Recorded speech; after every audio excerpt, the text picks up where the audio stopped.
Baiklah, salam sejahtera semua. Kini kami berada di sekolah SMK Taman Putrajaya. Jadi kami akan membuat interview di sini.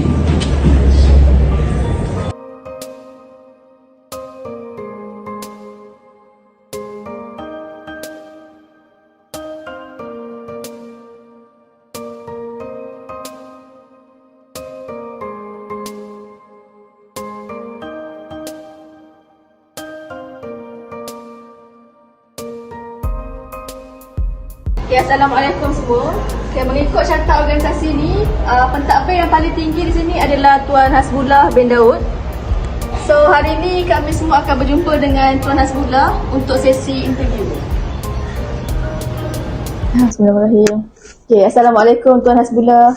Assalam, ya. Okay, terima kasih saya ucapkan kepada Tuan kerana sudi menerima kunjungan kami ke SMK Taman Putrajaya pada hari ini. Okay, terlebih dahulu saya memperkenalkan diri. Saya Nur Zahirah binti Abu Bakar bersama rakan-rakan saya, Nur Atika binti Syahari, Muhammad Fazri bin Muhammad Arif dan Firman Uda anak Jarau. Okay, seperti yang Tuan Hasbullah sedia maklum, tujuan kami sekumpulan kemari adalah untuk menemu bual Tuan sebagai pentadbir tertinggi ataupun sebagai pengetua di SMK Taman Putrajaya ini. Okay, kami sekumpulan adalah di bawah tim UUM PACE Cawangan Johor Bahru, di bawah kos komunikasi perundingan. Okay, sebelum kita memulakan sesi temu bual, saya akan menerangkan sedikit tentang apa itu perundingan. Okay, perundingan ni adalah satu perbincangan antara satu pihak dengan pihak yang kedua untuk mencapai alternatif iaitu memuaskan hati kedua belah pihak. Okay, seperti yang kita tahu, komunikasi yang baik akan berlakunya perundingan yang berjaya. Jadi kalau cara kita berkomunikasi dengan orang tu kurang baik, semestinya kita punya perundingan tu pun kurang berjaya. Betul, ya. Okay, jadi saya nak tanya pendapat Tuan, apa yang Tuan faham tentang tujuan perundingan di bawah organisasi Tuan? Baik, terima kasih. Sebelum saya menjawab soalan Cik Zaira, saya mengucapkan selamat datanglah ke SMK Taman Putrajaya dan pilih saya sebagai tempat untuk ditemuduga. Okey. Sebenarnya kita punya trademark ialah salam sekaya teguh pitara, kebersamaan memacu kecemerlangan. Itu trademark kita punya sekolah lah. Okey. Saya nak jawab berkenaan dengan tujuan tujuan di perundingan ini. Kalau kita melihat setiap organisasi, sebenarnya dalam kehidupan kita pun ada perundingan tertentu yang perlu kita laksanakan. Betul tak? Dalam perundingan kita ni, dalam kehidupan kita ada sahaja perundingan. Contoh, saya bagi contoh kalau nak pergi ke pasaraya, ada dua orang ataupun lebih, kita terpaksa berunding kan. Kau nak pergi mana ya, dan sebagainya. Begitu juga dalam sekolah. Apa tujuan dia? Sebenarnya kita melihat kepada hala tuju. Kalau tadi kita nak tengok kepada pasaraya, pasaraya mana, nak beli apa. Tapi dalam organisasi sekolah, kita lihat hala tuju sekolah. Kita nak bawa sekolah ni ke mana. Jadi perundingan itu mesti akhirnya menuju kepada tujuan yang satu, iaitu tujuan kita nak menjadikan sekolah ini sebagai sekolah yang berkualiti dan juga kemenjadian murid.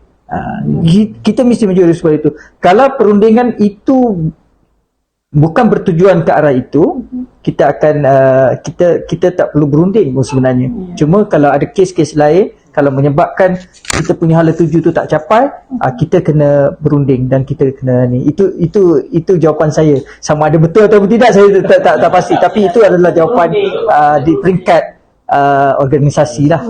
Itu sebenarnya tujuannya. Okey. Di bawah organisasi Tuan ni, siapa orang-orang yang terlibat untuk perundingan yang Tuan maksudkan? Okey. Kalau kita tengok carta organisasi sebenarnya kita panggil perundingan organisasi. Di bawah carta organisasi itu kita ada subordinate. Di bawah saya ada kita panggil jinai.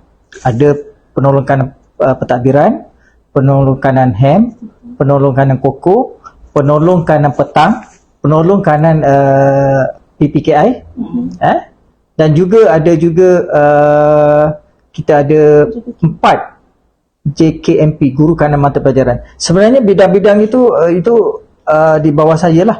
Maksudnya dan di bawah saya juga ada guru-guru. So guru-guru ini kita kena bina juga. Dia punya supaya dia satu, maksudnya kita akan supaya dapat satu tujuan dalam sekolah. Tadi balik pada soalan Zahira tadi, saya kurang jelas. Maksudnya perundingan yang kita nak buat itu organisasi lah maksudnya, betul? Betul. Di bawah organisasi tuan. Di bawah. Jadi jenis perundingan yang tuan biasa gunakan dekat sekolah ni, seperti yang kita tahu, kita ada banyak perundingan umum, perundingan organisasi, perundingan bisnes. Saya dah masuk tadi. Itu maknanya. Jadi jenis perundingan apa yang tuan gunakan di bawah sekolah? Lebih kepada pentadbiran tuan. Untuk saya ambil satu contoh je lah. Lebih kepada perundingan organisasi lah. Sebab saya nak supaya dia lebih kepada menjurus kepada hala tuju yang sebenar sekolah. Jadi kita ada masing-masing ada bidang masing-masing. So maksudnya masing-masing ada peranan masing-masing. So kalau tengok carta organisasi pun sama. Saya lebih kepada perundingan organisasi. Terima kasih di atas. Perundingan tu kira mudah untuk capai hala tujuan satu. Semua sama. Terima kasih di atas penerangan yang tuan berikan sebentar tadi. Kita akan masuk dengan lebih mendalam tentang pendekatan perundingan yang akan disampaikan. Terima kasih kepada rakan saya, Cik Nur Zahira. Saya Muhammad Fazri Muhammad Arif, kiranya rakan sejawat kami ialah Tuan Mengetua. Satu tempat belajar. Satu tempat belajar, sama. Kami ni memang satu grup lah. Jadi lebih kurang yang Cik Zahira tadi cakap Tuan Mengetua, saya punya lebih kepada pendekatan yang Tuan gunakan untuk sebarang rundingan ataupun konflik di dalam sekolah ni lah.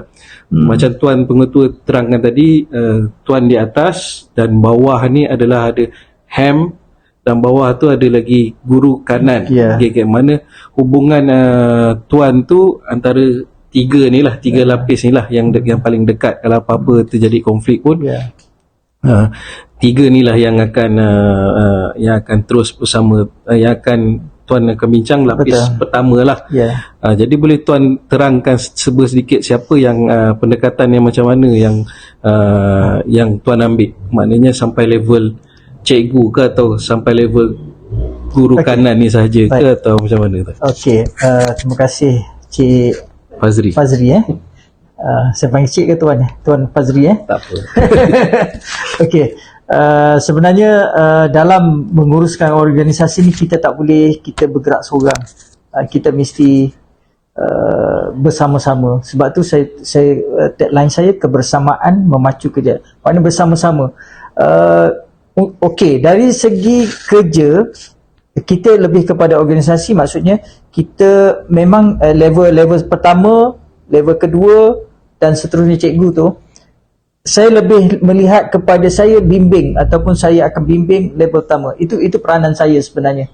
Saya akan bimbing G9 ni. G9 ni di bawah bimbingan saya lah. Kalau ada isu dan sebagainya, mereka akan selesaikan dulu di peringkat bawah. Katakan cikgu ada masalah dan sebagainya, dia akan berjumpa dengan sepatutnya, dia akan selesaikan, dia berunding dulu. Jika ada isu itu tidak boleh dicapai ataupun tak ada kata putus, maka kita akan bawa ke atas lah, maknanya boleh berjumpa saya. Dan saya terbuka dengan berunding lah, pendekatan bersemuka. Sama ada kalau isu tu tak dapat diselesaikan di bawah, maksudnya isu tu terpaksa kita bawa ke atas. Dan jika saya tak boleh selesai juga, dalam masa yang sama kita cuba selesaikan isu, tapi tak boleh selesai juga, isu ni terpaksa saya bawa ke atas lagi lah. Maknanya saya akan berunding dengan pihak-pihak yang tertentu untuk mendapatkan kata putus dan sebagainya. Maknanya sekiranya ada masalah ke apa ke, cikgu dasar terbuka Tuan Pengetua pun ada jugalah. Mana untuk berunding, cikgu untuk datang berunding pun tak ada masalah lah. Betul. Tapi Tuan Pengetua lebih kepada G9 ni dulu. Maknanya perundingan di pihak bawah dulu. Kalau apa-apa konflik berlaku, sekiranya tak boleh, baru kita naik lagi satu level lah. Soalan yang seterusnya doktor lebih kepada fasa perundingan yang macam saya cakap tadi. Tuan Pengetua pun dah cakap tadi, maknanya fasa perundingan yang tadi awal tu pun pihak bawah dululah. Apakah persediaan dari segi sekiranya yalah macam konflik jadi misalnya mak bapak tak puas hati dengan pihak sekolah, apa dengan tindakan yang diambil ke, apakah perundingan kita Tuan Pengetua ambil sebelum dan apa tindakan selepas konflik tu, semasa semasa dan selepas. Sebelum mesti kita tengok isu lah. Apa isu dia, kita nak fokus apa, dia mesti tahu latar belakang tu siapa. Bagi saya lah, kalau parent lah dia datang tu, saya kena tahu dulu parent tu siapa, dengan siapa kita nak nak berunding tu. Maklumat tu kes apa, contoh kalau salah laku pelajar kes apa dan siapa dia lah contohnya. Itu maklumat awal sebelum kita kena ada data-data dan sebagainya. Semasa kita akan panggil lah, contoh budak, saya bagi contoh lah dengan pihak luar lah, perundingan dengan ibu bapa berkaitan dengan kes, katakan kes buli dan sebagainya kan. Contoh ada 4 orang murid terlibat dengan buli, dan HAM dah selesaikan lah, maknanya dia dah panggil parent, dah bagi surat dah, maknanya dah selesai. Tapi dia akan timbul isu apabila parent tu datang balik macam tak puas hati. Bila tak puas hati, saya akan panggil HAM dulu. Saya kena dapat tu sebelum saya akan dapat maknanya datang balik tu ada benda lah, kita kena runding. Lepas tu saya panggil HAM, saya duduk dengan HAM, saya tengok data, saya tanya dia apa tindakan dia. Dia kata dia buat surat, dia terus bagi. Itu maknanya tak bagi saya tak, memanglah kalau saya sebagai seorang parent pun saya tak mesti tak puas hati kan. Jadi saya panggil, okey tak apa, parent tu bila datang masuk dalam bilik saya akan dengar satu-satu. Saya tak masuk. Itu semasa kita akan bersemuka, panggil parent datang ke bilik saya, duduk macam ni lah. Saya duduk, okey. Nanti saya kemukakan ni apa sebab ni, dan saya akan bagi dia panggil buku disiplin pelajar tu. Saya akan bacakan bahagian mana yang ini supaya dia tahu bahawa tindakan tu bukan kami yang nak, bukan tindakan daripada kami. Jadi bila dijelaskan macam tu, maknanya bersemuka, bila dijelaskan macam tu, parent akan puas hati. Walaupun anak dia kena gantung, dia akan terima semua sebab anak dia bully kan.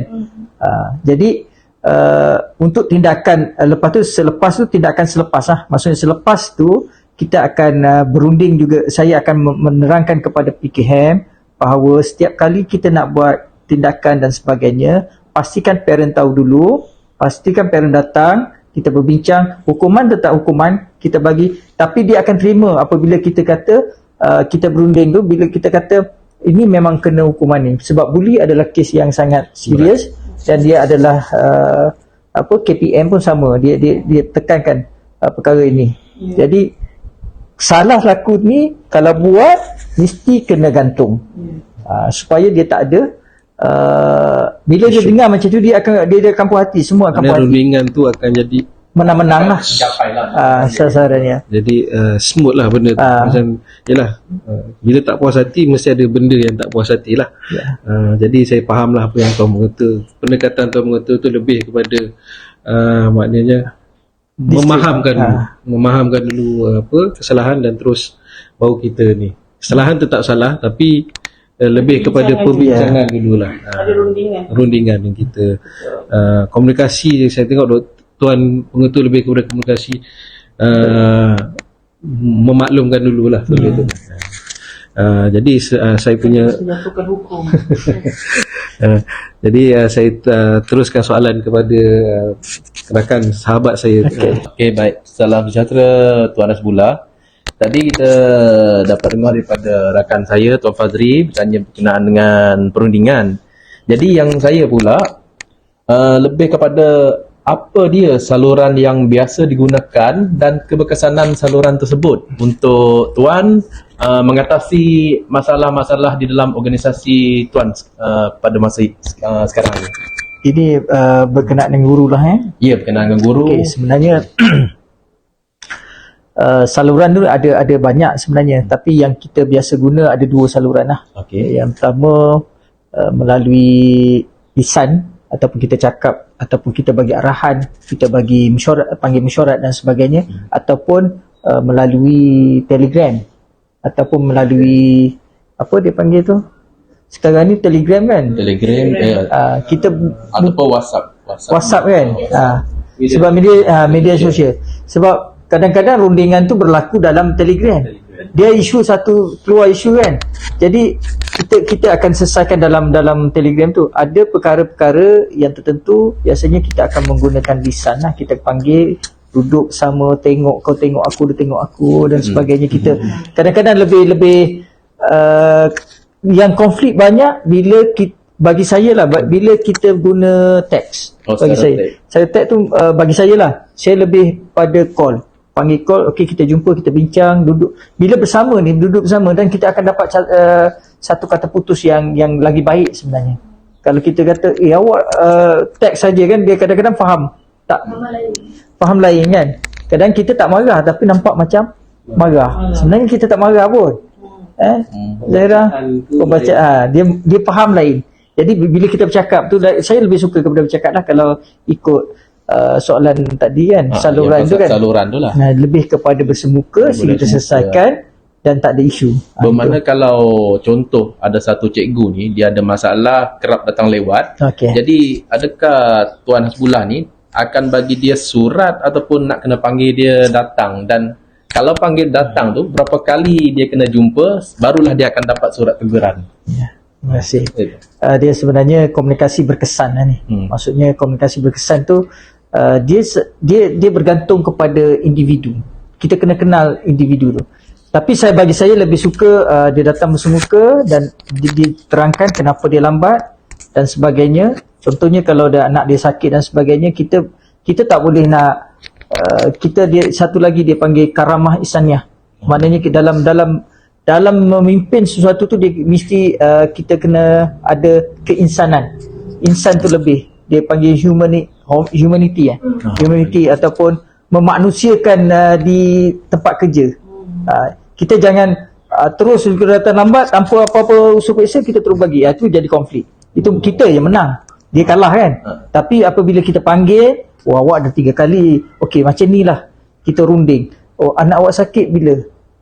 Biasanya dia sakit panjang. Contoh, saya ambil satu contoh cikgu kan, anak dia selalu sakit. Saya kata tak apa, awak tak payah ambil CRK, awak tak payah ambil cuti, awak selesaikan dulu anak pagi tu, lepas tu dia akan gembira sebab dia cuti dia dapat tak dapat dia panggil CRK tu, dia boleh simpan kan, dan dia boleh selesaikan masalah anak. Saya kata tak apa, you selesaikanlah seminggu ni, tak apa, datang lewat pun tak apa.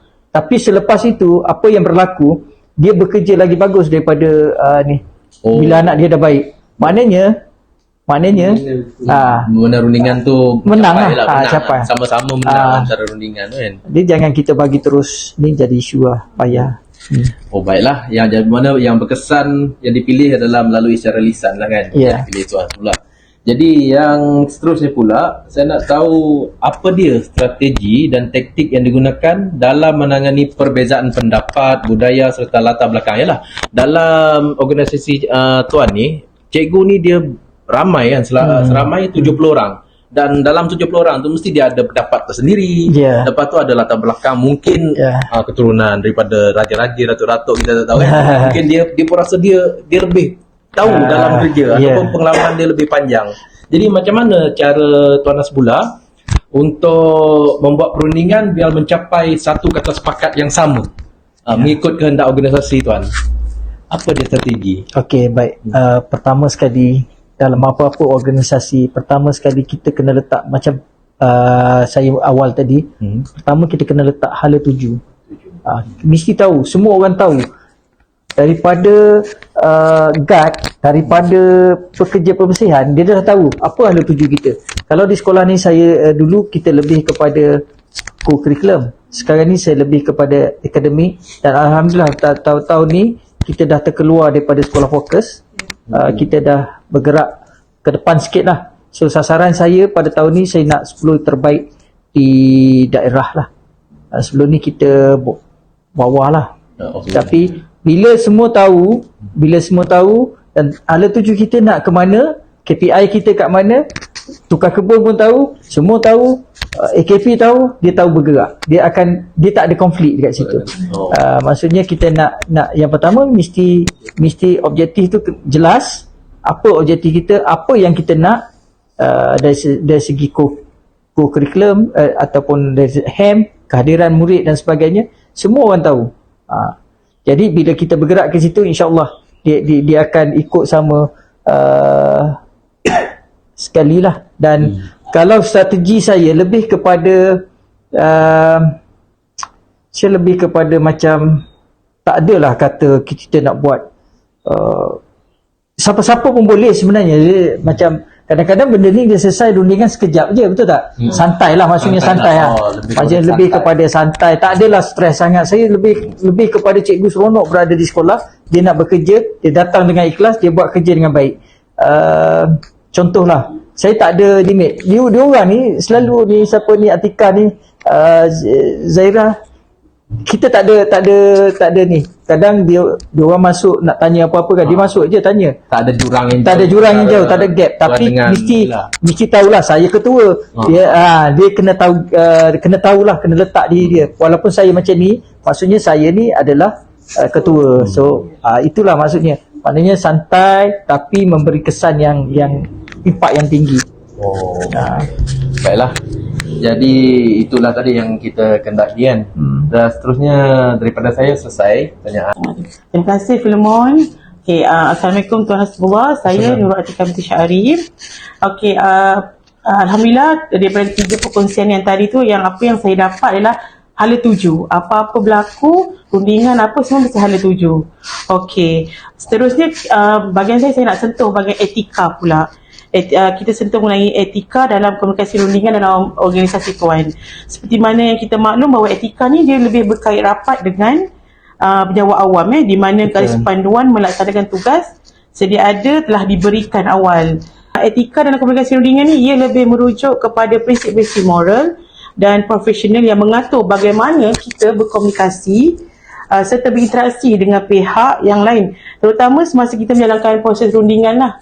Dan ini kerana semasa proses tersebut yang melibatkan pertama kejujuran, saling bertanggungjawab, menghormati ketelusan, dan yang paling penting dalam etika ni adalah kesediaan untuk mendengar dan juga kita memahami pihak ada ataupun pandangan pihak lain. Jika tiada kesediaan itu, saya yakin proses rundingan itu tidak akan berjalan dengan lancar. Setuju Tuan Ketua? Betul. Okay, saya setuju. Okey. Untuk mengetahui semua juga, terdapat beberapa faktor yang mempengaruhi etika dalam komunikasi rundingan ini. Iaitu yang pertama, mempengaruhi budaya dengan nilai. Yang kedua, melalui konteks organisasi, iaitu melalui polisi dan juga prosedur ataupun peraturan yang telah ditetapkan oleh organisasi tuan. Dan yang ketiga, melalui kuasa. Dan yang keempat, tekanan masa.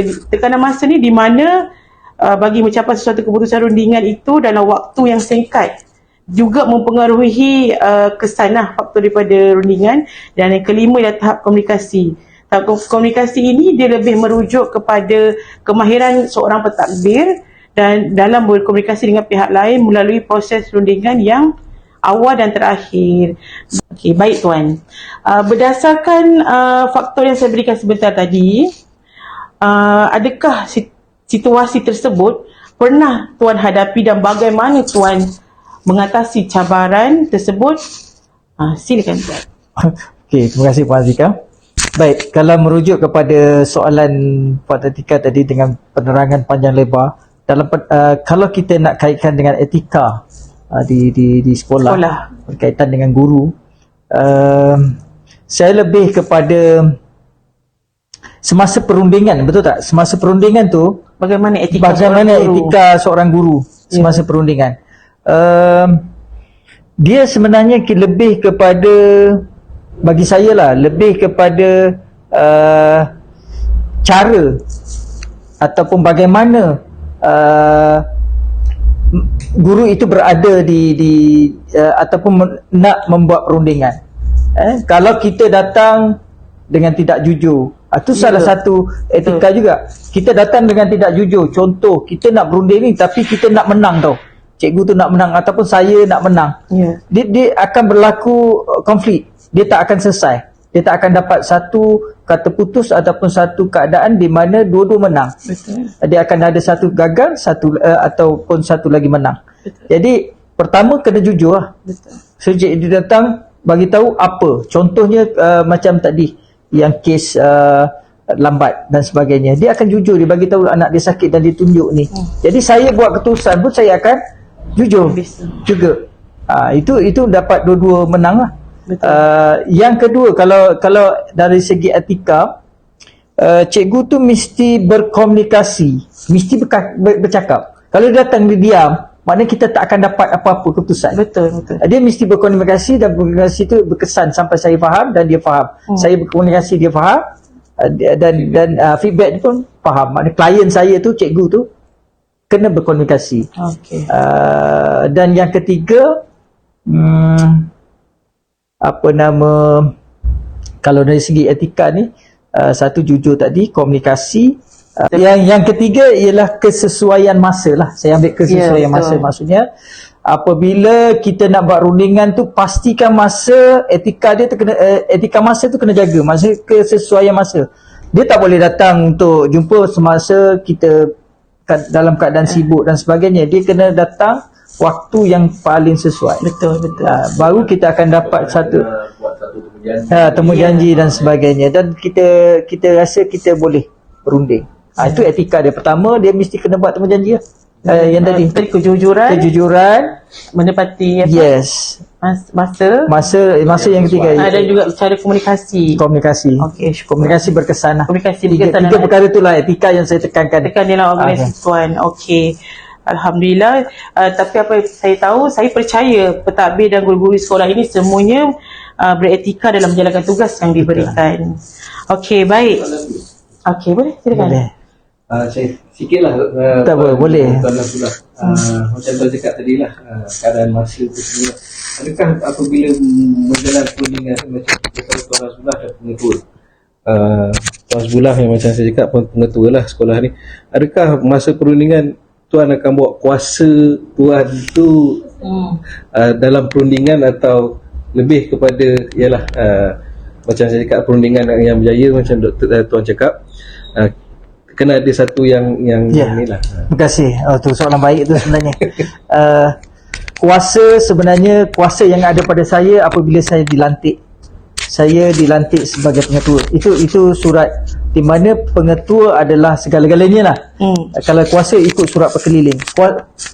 Kuasa sebenarnya saya berdasarkan kepada SPI yang ada, surat perkeliling iktisas, dan juga peraturan-peraturan pejabat awam. Itu kuasa yang ada pada saya. Maksudnya contoh, kalau dah sebulan tak ada sekolah, saya kena guna kuasa saya. Saya kena tindakan supaya keadaan jadi adil pada yang lain. Kalau saya tak guna kuasa saya masih berunding, tak apalah, awak duduk rehat. Saya rasa tak betul bagi saya. Dia kena ada tengok keadaan situasi. Macam tadi lain, dia datang lambat sebab anak dia ni, itu maksudnya karamah insaniah ataupun memanusiakan di pejabat lain. Kalau kehadiran, contohnya kehadiran dia tak dihilang entah ke mana, saya terpaksa kena ambil tindakan, kena buat ikut situasi. Dan saya, kuasa yang ada pada saya berdasarkan pada SPI dan juga peraturan-peraturan perintah am kerajaan lah. Itu yang di bidang kuasa saya lah. So tak ada menggunakan kuasa veto? Tak ada. Saya memang tak guna. Sekarang ni dah beradil dah. Dia tak boleh guna kuasa veto. Kalau dulu memang ya. Kalau dulu lama-lama ya. Dia berdiri kat sini, dia pegang rotan, ya. Tapi saya kena buat juga kadang-kadang macam tu. Betul. Kalau tak buat, dia tak akan bergerak. Dia tengok keadaan situasi. Dia gaya kepimpinan tu, dia tidak semestinya benda tu. Maknanya dia kena tengok situasi. Kadang-kadang saya jerit juga budak-budak. Saya marah juga sebab kita kena tengok keadaan macam mana. Kalau benda tu boleh mengakibatkan organisasi kita jatuh, Ya. itu wajib kita ambil tegas. Okey. Lebih baik kita buang seorang daripada kita nak menyelamatkan yang banyak yang ada ni. Lebih baik kita rosakkan seorang daripada kita lepaskan dia akan merosakkan lagi organisasi. Itu kaedahnya sebenarnya, bergantung kepada situasi lah. Soalan tuan tadi rasanya jawab. Okey. Terima kasih. Ada soalan lagi? Okey. Okey, baik. Syukur Alhamdulillah. Kita pun dah sampai penghujung. Terima kasih saya ucapkan kepada Tuan Hasbullah atas perkongsiannya itu tadi. Kami berharap agar perkongsian ini memberi manfaat pada semua yang menonton video kami. Sekian daripada kami. Sekian, terima kasih. Assalamualaikum. Assalamualaikum.